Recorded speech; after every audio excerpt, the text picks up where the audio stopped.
Well, good afternoon. We're going to get started. I want to thank you all for attending this webinar. This will be an information session with some questions at the end. My name is Matthew Marshall, and I'm currently the ePlan State Tier 2 Coordinator. I do work for the University of Texas, as well as I am a first responder in the state of Florida. So I deal with both industry with submitting Tier 2 reports, as well as I deal with first responders and the information that you're inputting into ePlan and how the first responders use it. So with that said, going forward, we're going to talk about using ePlan to submit a Tier 2 report. I'm assuming that some of you have used ePlan in the past to submit a Tier 2 report, and that's how your email address was gathered for this. This will be just an information for you.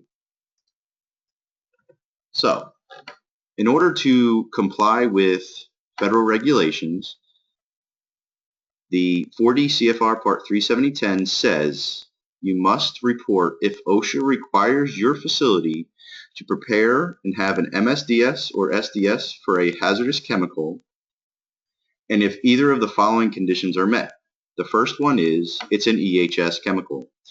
If you are not familiar with EHS chemicals are those on the list of lists that's prepared by the EPA. If you would like further information on that, on the website erplan.net, on the left-hand side, you'll see consolidated list of lists. If you click on that, there's about 300 chemicals on the EHS list. So if it's on the EHS list and you have 500 pounds or the threshold planning quantity, depending on the chemical, you must submit a Tier 2 report. That is if it is on site at any one given time. Now, those chemicals that are not EHS chemicals and you still have to have an MSDS or SDS on site, the threshold planning quantity is 10,000 pounds. And the reason why it's in pounds is because if it's a solid, liquid, or gas, you can still determine how many pounds it has. So our updates to the EPCR reporting this year put out by EPA, there's two. The first one is EPA now requires a title and a first name be filled out for all contacts, as well as updating your NAICS number. And we'll go further into that as we get further on today. But those are the two updates that must be on your Tier 2 report this year.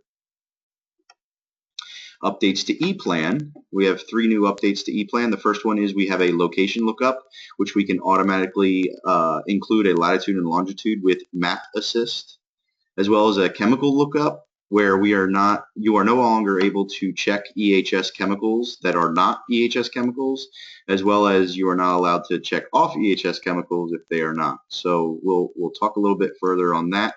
But we had an issue over the last couple of years where people were checking diesel fuel as an EHS chemical. Diesel fuel is not an extremely hazardous substance. And the last thing is our update and continue button. We have now made it a little easier to submit Tier 2 reports where you don't have to click add. If you were to click update and continue or next, it does automatically save now. So you won't lose the information. We had some problems with that in the past. So we do actually listen to you. All right. So to get started, erplan.net. Going on the website, erplan.net, submitting a Tier 2 report would be under the online Tier 2 eSubmit, and we'll click the online page, our online login page right here. When we are on the access page, you're going to have an access ID. That's this right here. If you do not have an access ID and you've submitted Tier 2 reports before in the past, you're going to click on the Forget Access ID, submit your email address, and they will send you your access ID number. You'll have to put in your password. If you forget that as well, you will click on the Forget Password number, and you'll be able to get your password. Also, if you are new to ePlan and have never submitted and your facility and company has never submitted, then you can click on Create a New Account if you've never submitted in the past. Some other information under the important notes here. All right. What's changed in ePlan? North Carolina has implemented a $5,000 cap per facility. You can click on the link here in order to get some information on that. Florida has added a chemical and inventory state-specific field, and I'll talk about that here in a minute. But those are the two additions in here. The last one is if you would like to view this on our YouTube page, ePlan Online Tier 2 training video, click here. This is where you can click to link to the YouTube. And this webinar will be on that YouTube as well. Okay.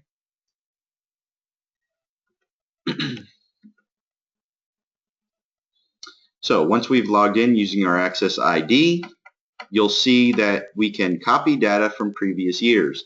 This is used so you don't have to fill out a new Tier 2 report every year. You can just copy the data. So the first thing you're going to do is you're going to click the From Year. You can click on 13 or 14.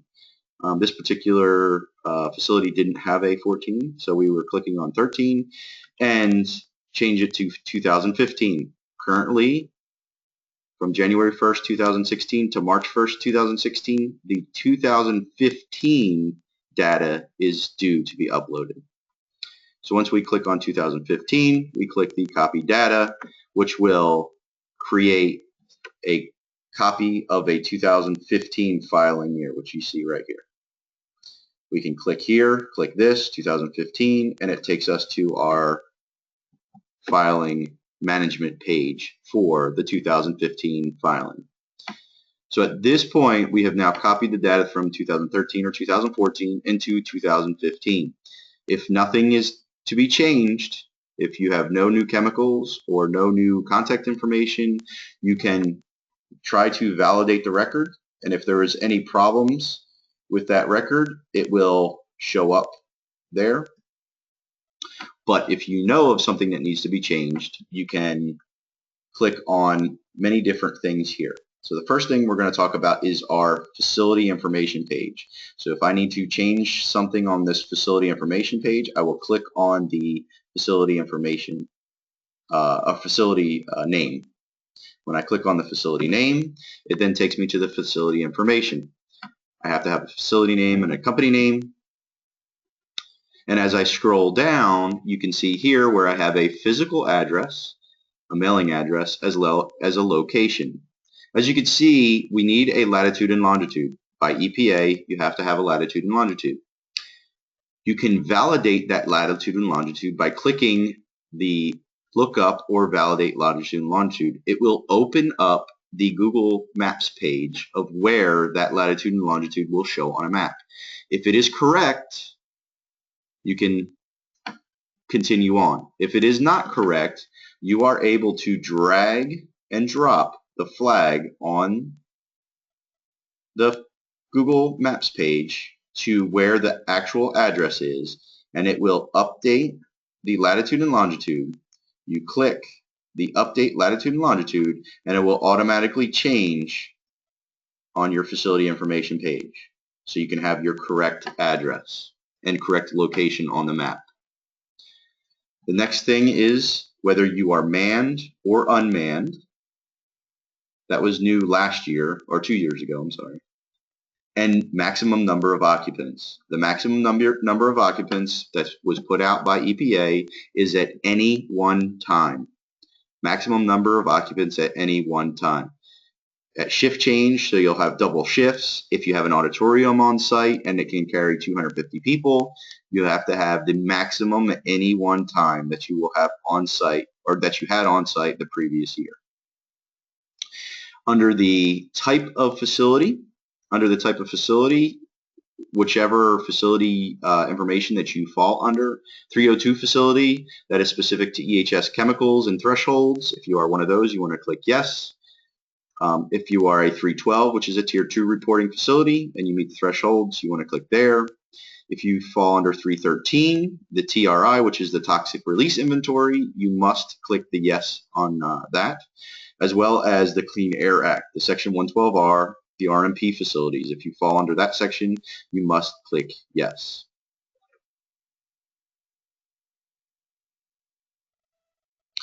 Under the submission, this is where you would put the name and official title of the owner-operator or the authorized representative. If you are not the authorized representative, you can still put the name of the authorized representative as long as you are authorized to do that. Click Save and Continue, and you go to the next page.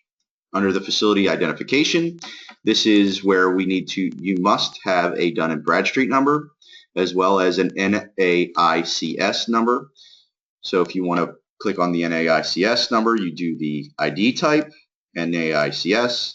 Under the ID value, you will have a drop-down menu that will give you the values that you would need to put in under this.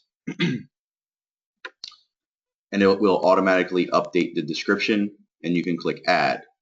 This is also where you would need to put the Toxic Release Inventory number, your 313 number, as well as your Clean Air Act number. You would need to put that in here as well. In Florida, you will also need to put in your CERC identification number. If you need more information on the CERC identification number, please contact Sam Brackett at the State of Florida. As we click Next, we go to the next field. Currently, there are no state fields on this. Next is our Documents page. This is where you can upload many different types of documents for first responders to see, such as site plans and SDSs, and any other information like emergency response plans that you may have to do for your local jurisdictions. Some jurisdictions require site plans. Some jurisdictions require emergency response plans. So please get with your local jurisdictions and see what they require. If they do not require anything, then please, as a first responder, we would love to see site plans and any SDSs for exotic chemicals other than, say, a chlorine or sodium hypochlorite or your normal chemicals, any type of exotics that you might have on site. If you could upload those SDSs, that'd be great. If you have uploaded them in the past, you do not have to upload them again. They will carry over from year to year.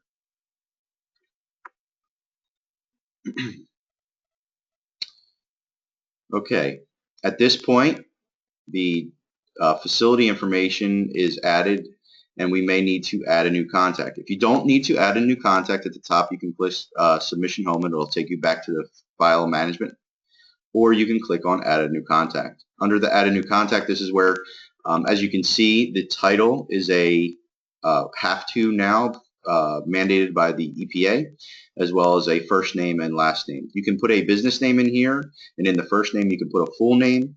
The business name for contact you don't need to use unless the business that you would be contacting is different than the business that you are filing for. So if it's a parent company, you definitely want to put the business name here. But if it's the same business name that's on the contact or on the facility information, you don't need to do that. Just a first name and a last name of the person that you're going to have as the information share, as well as a valid email address. As we click Save and Continue, this will take you to where you can add a cell phone, a regular telephone number. You can add emergency contact information. You can also associate that contact information with multiple facilities if they are, or just a single facility. You would drop down the select facility if you have multiple facilities, and that person has to be a contact for multiple facilities. You can add this at this time. As we click Next, it will take us back to our facility information page. At this point, if we would like to add a new chemical, we would use this button here. All right. If we need to edit a chemical, if we needed to edit this mercury chemical, we would just click on the Edit button. All right. So currently, what I'm going to do is I'm going to add a new chemical. All right. When I add a new chemical, the chemical information sheet system comes up. I must use, well, I don't have to use a CAS number, but it is mandatory in ePlan to use a CAS number. ePlan uses the CAS number to validate the chemical and the chemical name. So please use the CAS number, click look up.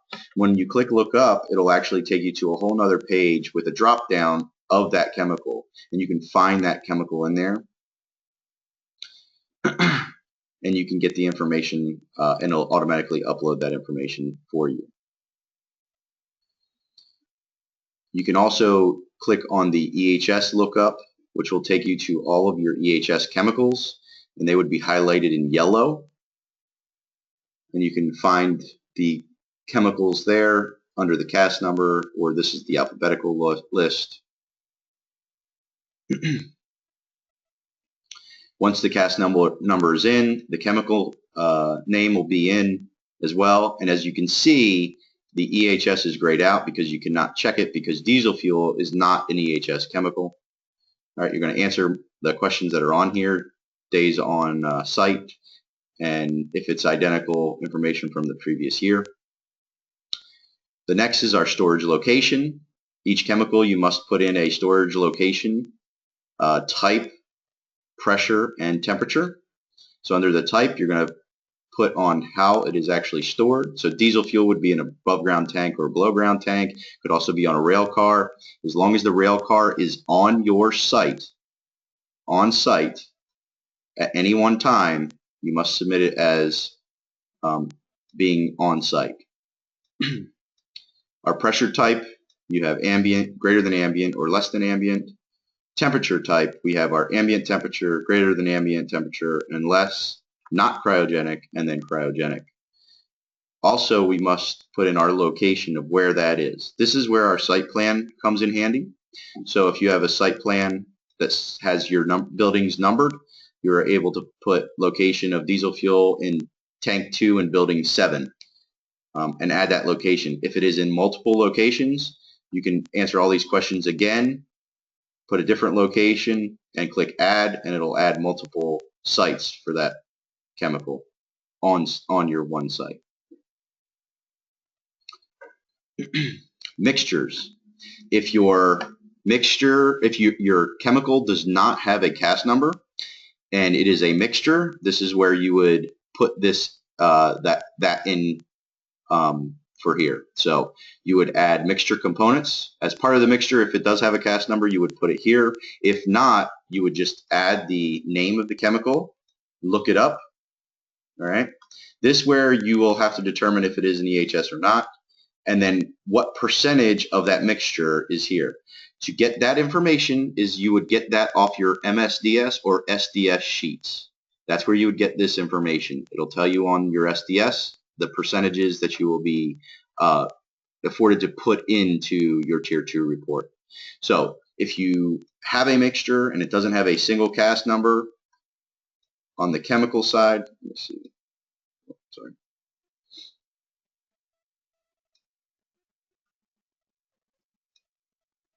I'm going to go back so you can see this. On the chemical side, if it's not a single pure chemical, okay, and it's a mixture because you don't have a single CAS number, you will not have to enter anything in here and click next. But if you do submit a CAS number here, you're going to answer these physical state questions such as pure and mixture, whether it's a solid, liquid, or gas, the types of hazards, and the health effects that you're going to deal with this chemical.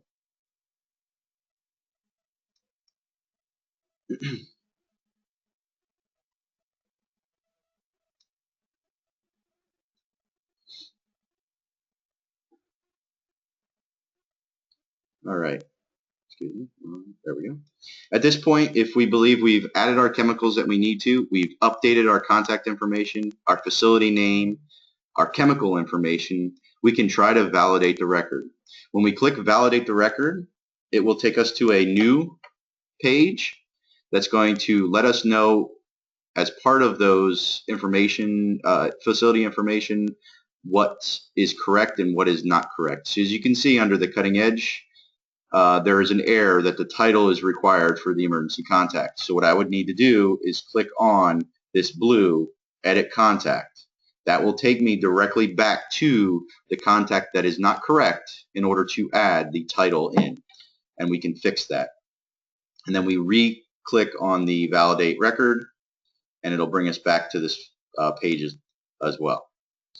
Once we've validated our record and it has passed all checks, this is where we can upload it to ePlan. We can export it to a Tier 2 zip file. We can export it into a T2S file, which is your Tier 2 submit file. And we can also export it as a PDF file. So if you want it in PDF form. To continue this and upload it to ePlan, we click on the Upload Data to ePlan. Once we click on the Upload Data to ePlan, this will show us our facility information and whether or not it has passed and been filed. As you can see, both of these facilities have not been filed. One has passed, one has not passed. So the passed one, if I check this box here, I add in my email addresses that I'd like to forward if I need someone to receive a copy of this. I can also print a PDF of the Tier 2 report. And then I click Submit. So I would check the box here, click Submit, and it would take me to my invoice page. Depending on where you are, you may have to pay. Florida, this will direct you to a Florida-only page where you will submit information for Florida. North Carolina, this will take you to the North Carolina payment page. South Carolina, you do not have to pay. The state has paid for you. In Georgia, Tennessee, Mississippi, Montana, Montana has already paid for you as well. But the others, you will have to pay a $25 fee. In order to pay that $25 fee, there's two ways you can do that. You can pay by credit card, or you can download the invoice and send a check to UT Dallas. If you're not in Montana, South Carolina, North Carolina, and Florida. Other states you would need to do this. It is not filed until UT Dallas receives payment. It's also not filed until North Carolina or Florida receive payment. Once they receive payment, the not filed that you see here and the not filed that you see here will become filed.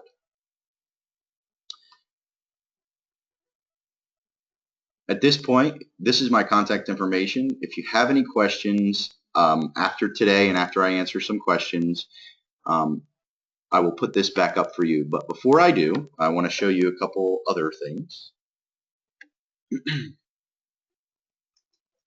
I am going to log into ePlan. Oh.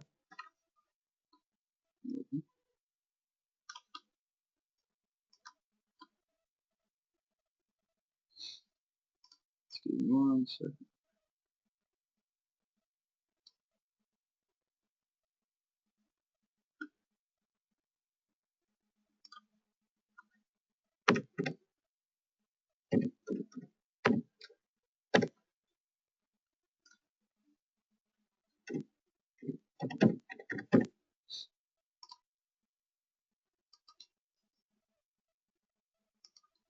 So as you can see, when I come in, I can look and see my 2015 filing year.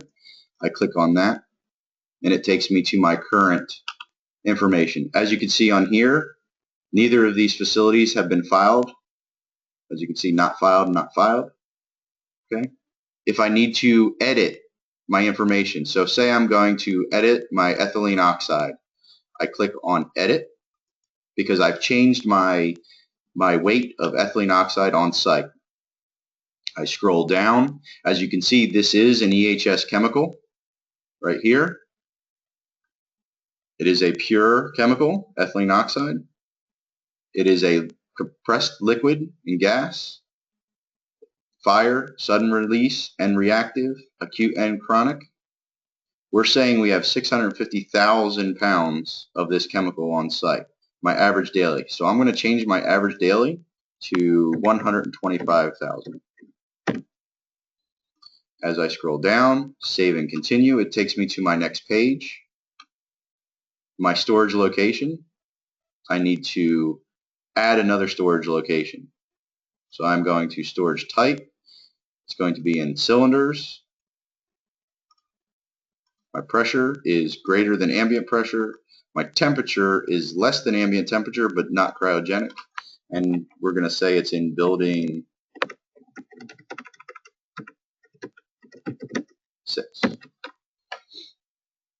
And I store 100,000 pounds at that position. And I add. So as you can see, I have it in 2 different locations now.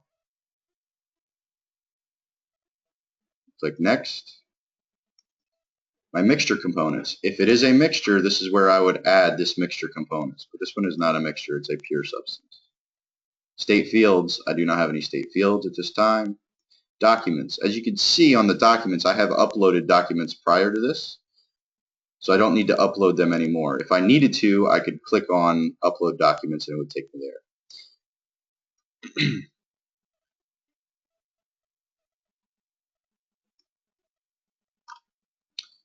If I click on File Management, it takes me back to my Filing Management home. And I can find more information if I need to update my emergency contact information. I can edit that there.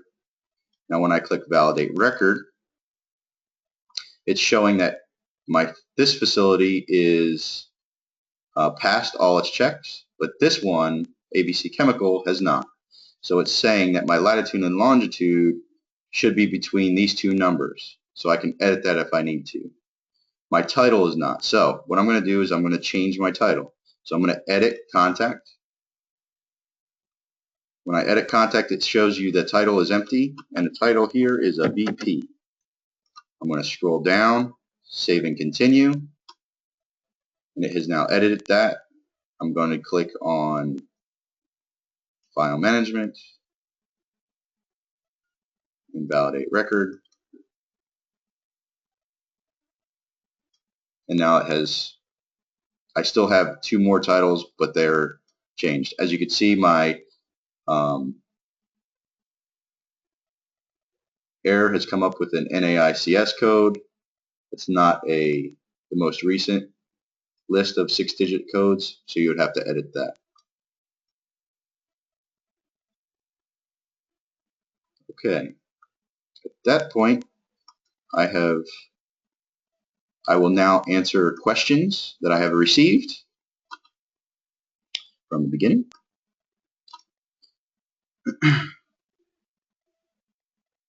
Okay, the first question I have is, how do I print a copy of the Tier 2 report before I submit it? This is required for obtaining review and concurrence prior to submittal. So what I would do is, after I've validated it, show you the page. After you validate,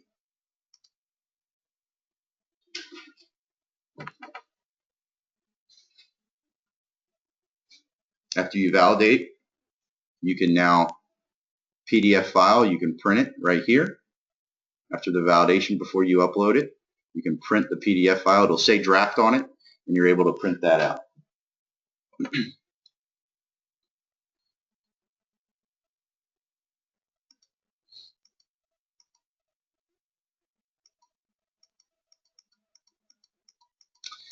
Next question is, I have a plant that closed last April. There is currently no one there and all equipment removed.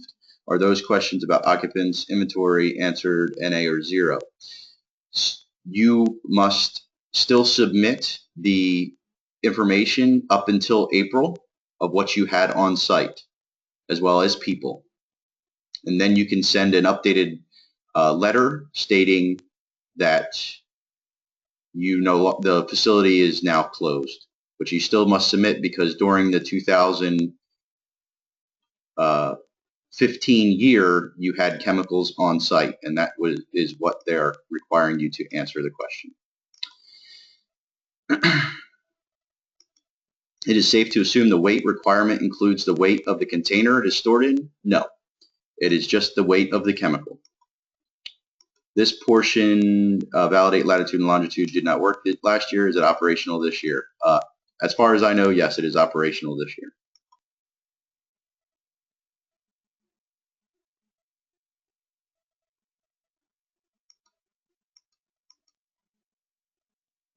Should latitude and longitude be center of facility or driveway?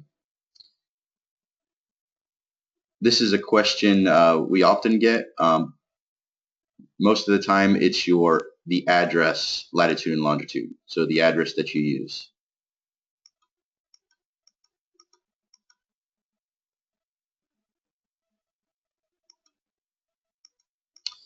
What if my facility could be subject to 313 but hasn't been subject to reporting requirements? If you have a 313 number, you must submit that number on your Tier 2 report.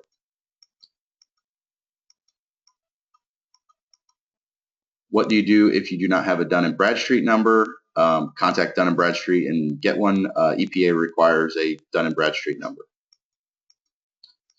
We have had MSDS that changed to SDSs. Do we need to replace all MSDS with SDS? Yes, that is an OSHA requirement. I have a facility that closed March 31 of last year. Even if we trip the threshold in the first quarter, do we still need to submit? Yes, you need to submit for that first quarter, and then resubmit a letter that says you no longer have chemicals on site. If you have a blend that does not have a CAS number, I hope I answered that question by doing the mixtures. If not, please submit another question or submit an email to me.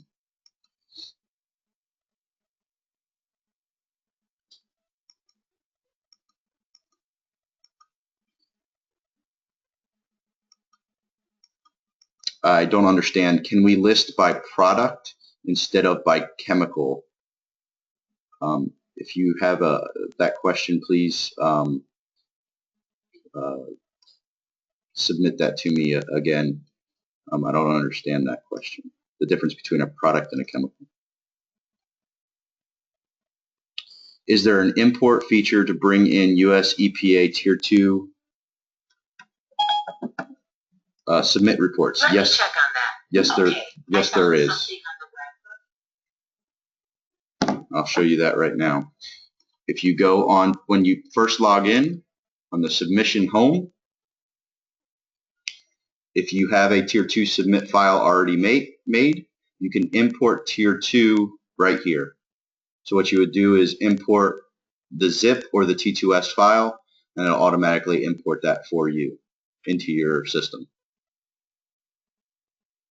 And this is after you have an access ID number.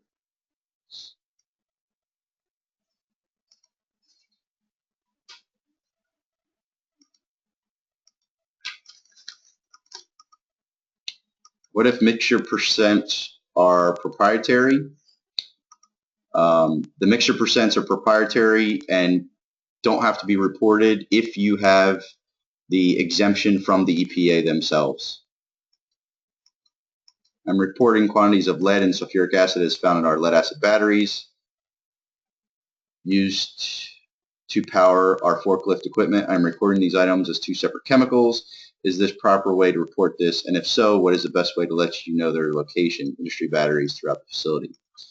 Okay, batteries is one of the most common questions we have.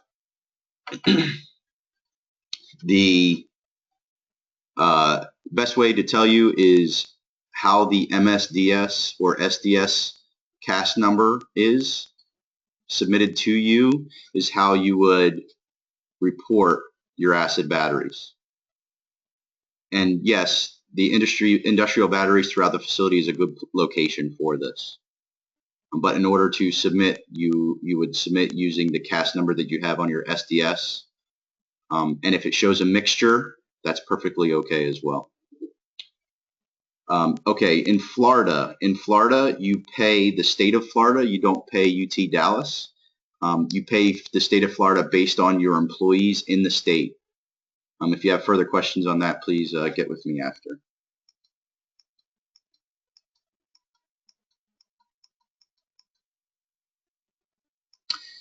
If you are new to this, what you would need to do to access your previous years is on our page. Let me go back to it real quick for you.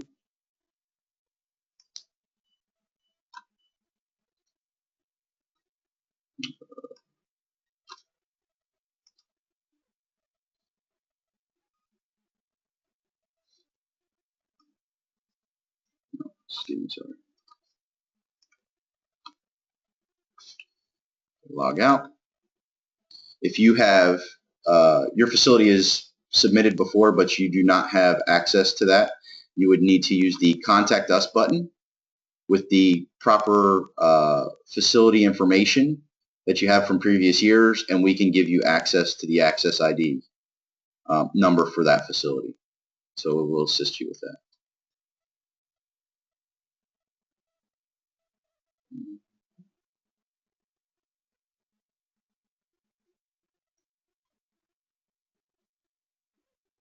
Sorry.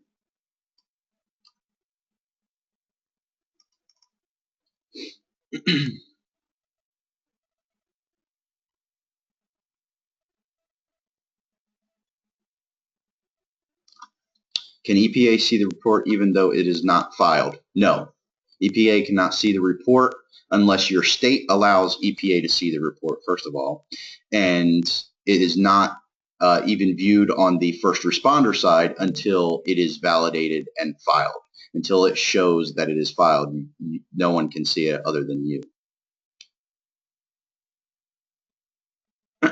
Federal facilities do require payment in states that are not Montana, South Dakota, or South Carolina, North Carolina, and Florida. All other states' federal facilities are required to pay, state and federal. Gas, gasoline is not an EHS chemical. It is possible to edit the file after you file. Yes, it is. You go in and you edit it. You have until March 1st to complete it.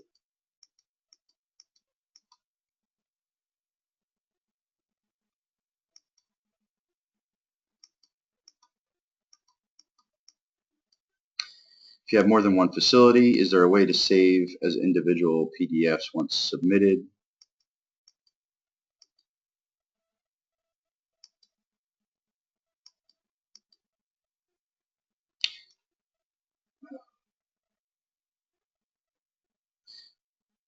I'll come back to that. Job title, yes, titles are the job titles. That is correct. So titles are the job titles.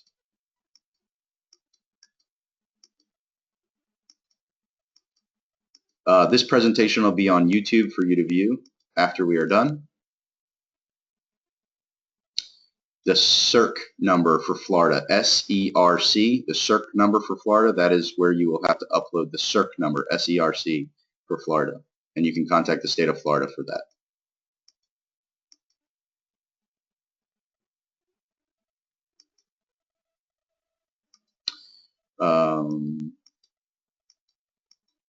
Hazardous waste falls under a different entity altogether, not a Tier 2 report. The difference between average daily quantity and maximum daily quantity.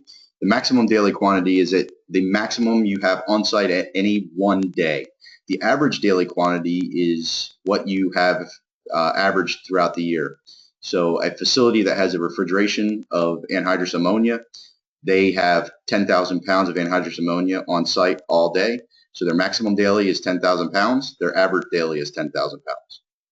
For a facility that uses, say, chlorine gas, and they receive 1,000,000 pounds on day one, and by day 365, they have 0 left on site, the average would be 500,000 pounds because that would be the average daily quantity. So you would have to average it for the whole year. Now, if you have a running total and your average daily quantity is a specific number, you can add that in as well.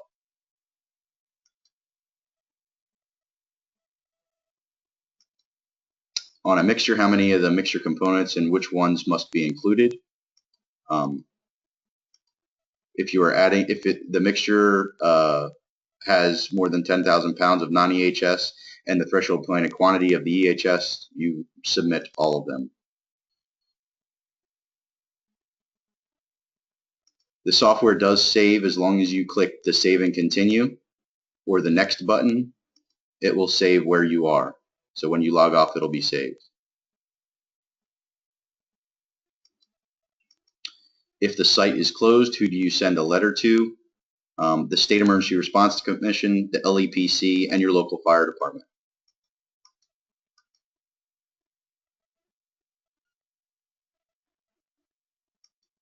If you haven't met the reporting thresholds for 2015, you do not need to submit a 2015 Tier 2 report.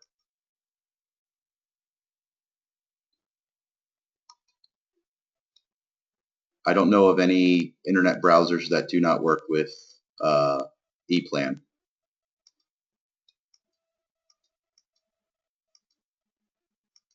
So if you are adding a chemical in the current year, you have to submit a 311 report. That 311 report, based on where you are, must be reported at least 90 days to a significant change. But depending on where you are, your local jurisdiction may require you to submit it immediately, submit it within 30 days, 60 days, or 90 days.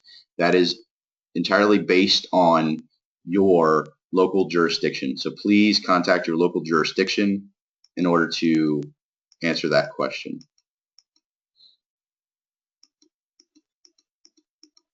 Not all states use ePlan, but the states that do are some counties in Virginia, New York, North Carolina, South Carolina, Georgia, Tennessee, Mississippi, Florida, and soon to be Alabama.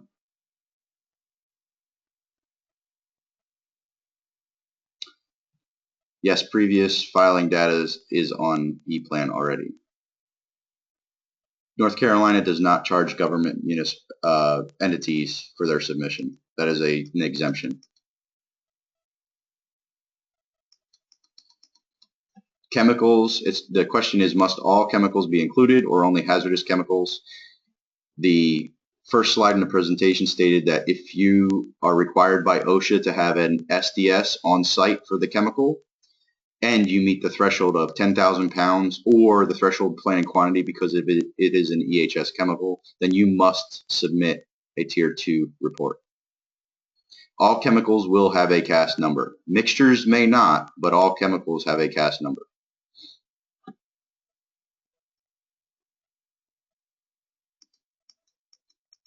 The question of, do all chemicals containing 313 components need to be reported? Any chemical that meets the threshold of 10,000 pounds or the threshold planning quantity must be reported. The facility owner changed, but not the facility name. Does that need to be changed? Yes. You must change that.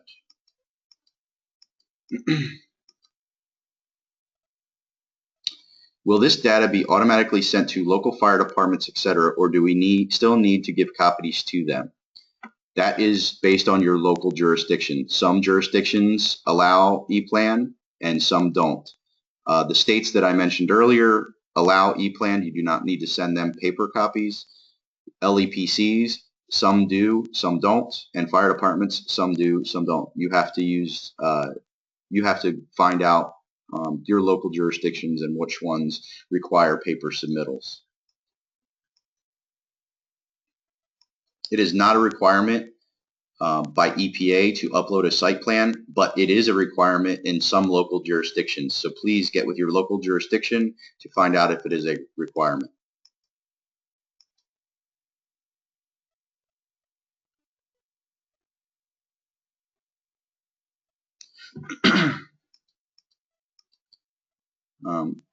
Patricia Grand, if you could contact me after this meeting, I can get with you on your question.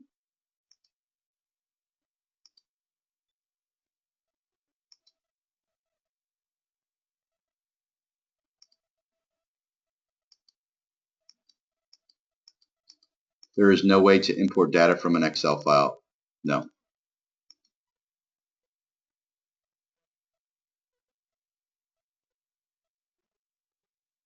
If I have a mixture with exact same chemical but in different percentages, does each mixture need to be submitted separately? Yes.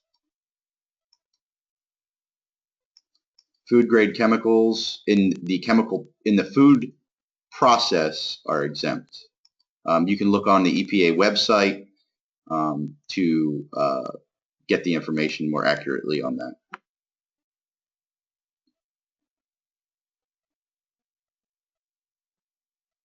Do I need to file it for 2 different states if the storage location moved to a different state?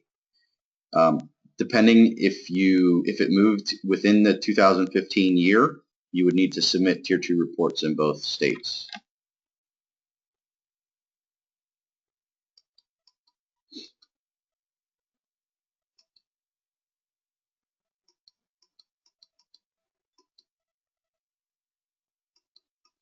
Florida is payable by credit card. It will take you to the Florida specific site once you continue through the validation process.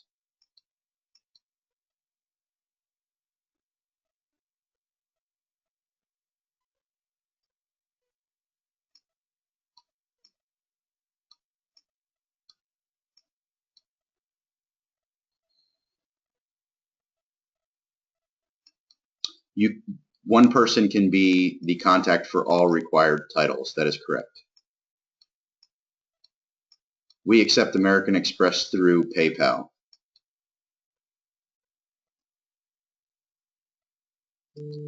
You are not required to give a handwritten. You can print out a copy of the Tier 2 report through ePlan.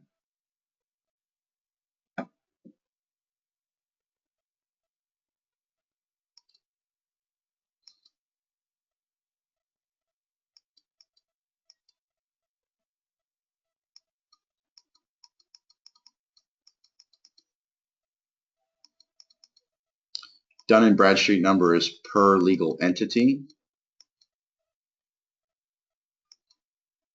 How do I know that the payment was received? Yes, you log back in and it'll say filed. If it still says not filed, that means we have not received it, and you must contact us in order to make sure that we have received it. The filing deadline is March 1st at midnight, 11:59 p.m.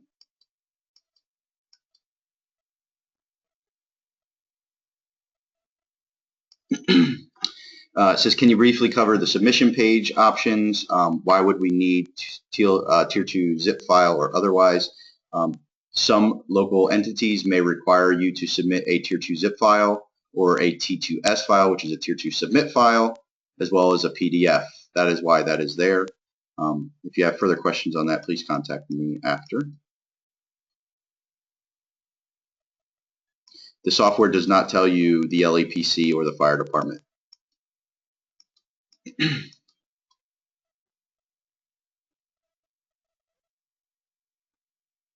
How much detail must be used on location? The detail on the location is how you would find it if you were a fireman at 2 o'clock in the morning. Think of it at that respect. So 2 o'clock in the morning, a firefighter is responding to your facility and they need to find the tank. What is the easiest way for them to understand where it is? Can you submit a report even though you have not exceeded a reportable quantity? Yes, please do. You can actually submit chemicals that you have under the reportable quantity. You are allowed to submit those. You will not be charged extra anywhere for those. So yes, you can definitely submit chemicals, and if you do not meet the criteria. Can more than one person use the ePlan program to submit sites?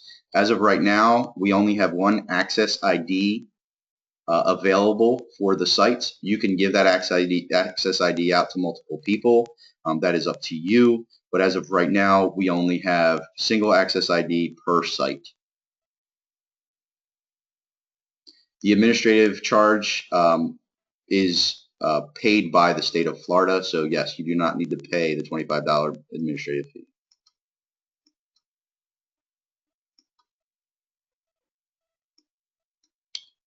If business name is changed on December 31st of prior year, what name should be on the report? That's a good question. We'll have to talk offline on that.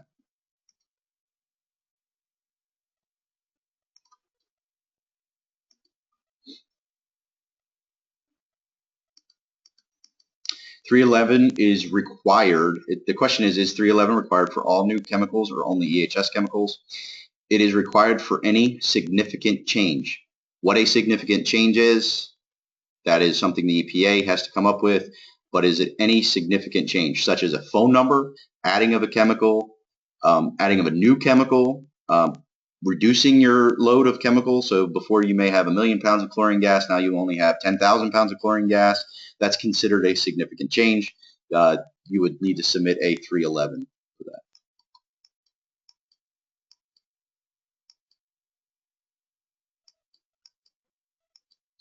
Is there multiple people completing Tier 2 reports under the same username for multiple states? Do they need to be submitted at the same time? No. When we get to the portion where you check boxes of which ones you want submitted, let's see if I can bring it up quickly so you can see it.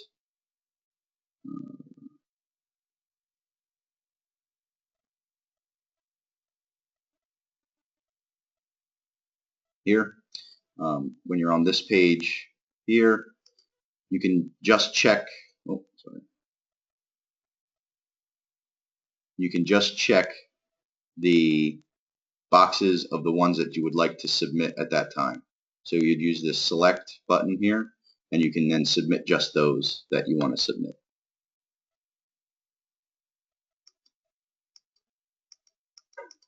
How do you get a payment receipt for your credit card?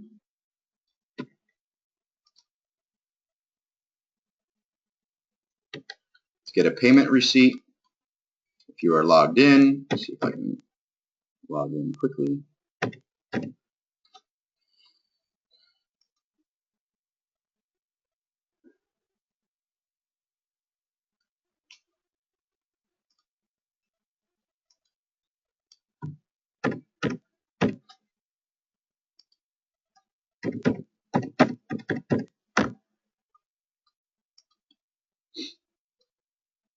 If I go to 2015, at the top, you'll see invoice history. This is where you can click and download your receipts for payment. So you click on that. I have not paid, so you're not going to see anything on here, but you can download an invoice, and then if it's paid, this is where you would download your receipt when it is paid. You can use this as a 311. In most states that accept ePlan, they will take it for their 311, but still your local jurisdiction, you must submit them the information. The best way to find your local fire department to submit a Tier 2 report is through state websites. I know in the state of Florida, we actually don't have a full list. It is very hard, but your emergency managers of your jurisdictions, the state may have a list. That's where you can gather that data. You can combine an invoice. Once you submit them all, if you submit them all at the same time, they will combine the invoice and you can send one check or make one payment on online.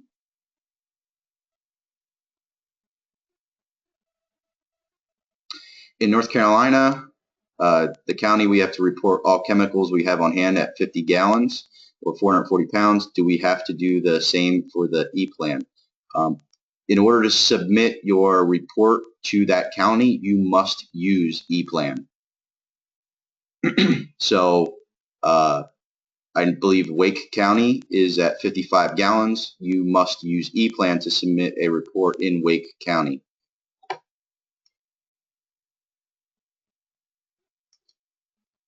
And I will show you my email address again. That is all the questions I have at this point. Thank you for attending this webinar. If you have any questions, I will give you my contact information again, so you are able to call me or email me. If you have to call me, please leave a message if I don't answer. Here's my email address and my contact information.